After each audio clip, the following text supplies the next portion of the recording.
Στην καρδιά της Αιτωλοκαρνανίας, κρυμμένη ανάμεσα στη θάλασσα και τα βουνά, βρίσκεται η Πάλερος, ένας τόπος με βαθιά ριζωμένη παράδοση. Και εδώ η παράδοση σήμερα έχει τη γεύση της φασολάδας. Η Στέλλα, γνωστή για την αυθεντική της κουζίνα, ξέρει ότι το μυστικό ενός κλασικού πιάτου ξεκινάει από τις πρώτες ύλες. Φασόλια ντόπια, λάδι από τους ελαιώνες της περιοχής, λαχανικά από τους κήπους.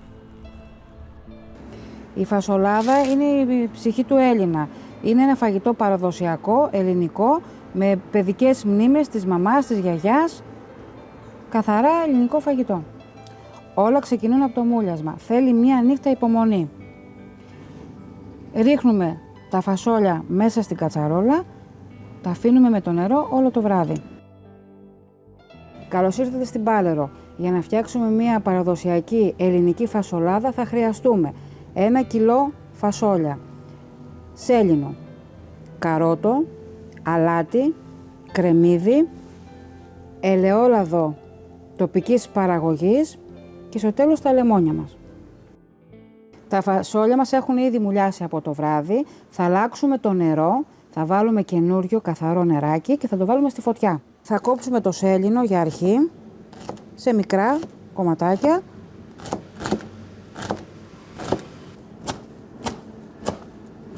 Κόβουμε το καρότο.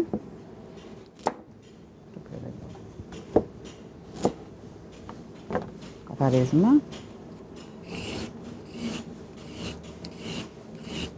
Εγώ στη φασολάδα βάζω 2 κλωναράκια σέλινο και 1 καρότο και 1 κρεμμύδι.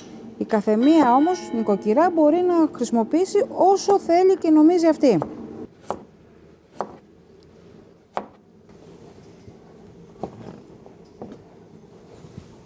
Καθαρίζουμε το κρεμμύδι. Πάλι κάθε νοικοκυρά βάζει όσο κρεμμύδι θέλει. Εγώ προτιμάω 1. Ό,τι προϊόντα χρησιμοποιούμε είναι τοπικής ελληνικής παραγωγής. Γι' αυτό και είναι και το φαγητό των Ελλήνων. Τα αρώματα που παίρνουμε από τα λαχανικά μας θα κάνουν μια τέλεια φασολάδα, ελληνική φασολάδα.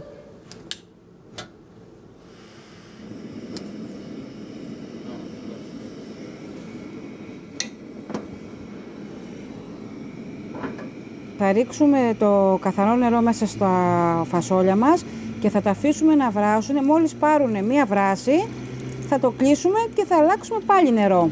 Αφού βράσει περίπου 10 λεπτά με 1/4, θα αλλάξουμε το νερό, θα βάλουμε καθαρό και να προσθέσουμε τα υλικά μας.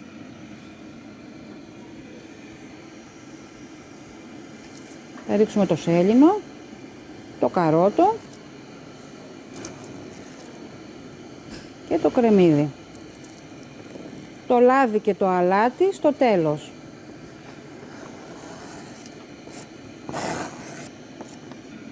Θα κλείσουμε το καπάκι και θα τα αφήσουμε να πάρει βράση. Και τώρα θα κάνουμε υπομονή, χρειαζόμαστε περίπου 1 ώρα. Αλλά αυτό είναι ανάλογα το φασόλι. Θέλουμε να δέσει το ζουμί και να είναι σαν βελούδο. Θυμάμαι από παιδί ότι η φασολάδα ήταν το φαγητό του χειμώνα.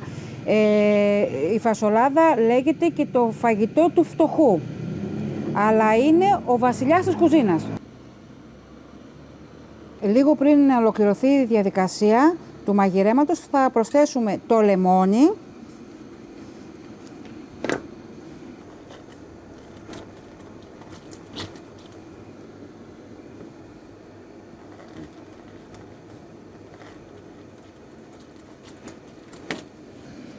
και ανακατεύουμε. Θα ρίξουμε αλάτι.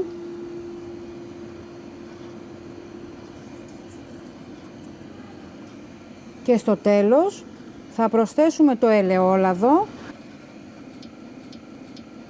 Αυτό είναι το μυστικό για την τέλεια παραδοσιακή ελληνική φασολάδα. Το α και το ω στο μαγείρεμά μας. Θα ανακατέψουμε και θα πιέσουμε λίγο τα φασόλια να βγάλουν το ζωμό τους για να μπορέσει να χυλώσει καλύτερα η φασολάδα.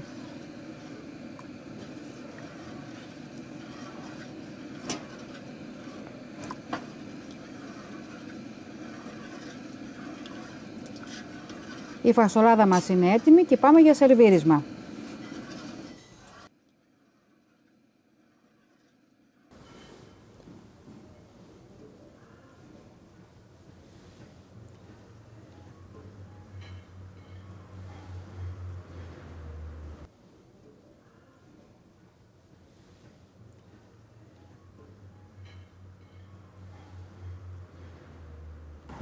Καλή όρεξη.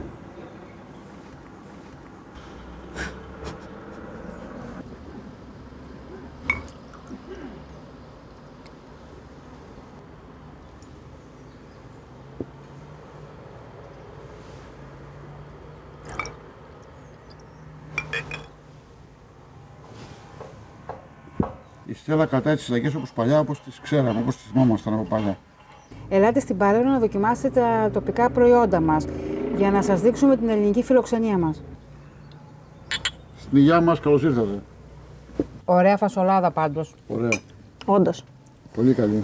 Λοιπόν, αυτή είναι η άσπρη φασολάδα που φτιάχνουμε την παραδοσιακή ελληνική. Υπάρχει όμως και η φασολάδα με την ντομάτα. Μπορούμε να προσθέσουμε ντομάτα. Εδώ προσθέσαμε λεμόνι. Μπορούμε να το κάνουμε όμως και με την ντομάτα. Εμένα μου αρέσει να βάζω πιο πολύ λάδι μέσα στο φαγητό. Νομίζω η Στέλλα το έκανε πάρα πολύ ωραίο. Τέλειο. Κάνουμε και λίγο ψωμάκι.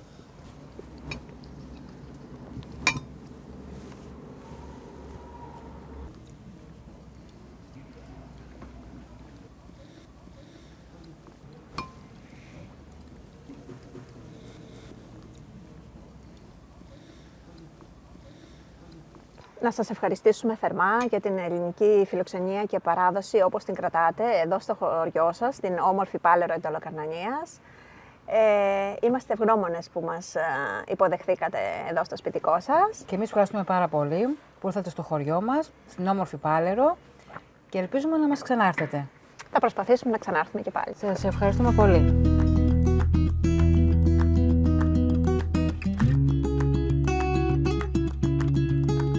Η Πάλαιρος είναι ένα χωριό δεμένο με τη θάλασσα. Για χρόνια οι άνθρωποι της έμαθαν να ζουν με όσα τους έδινε ο τόπος. Ψάρεμα, χωράφια, αυλές και οικογένειες κοντά η μία στην άλλη.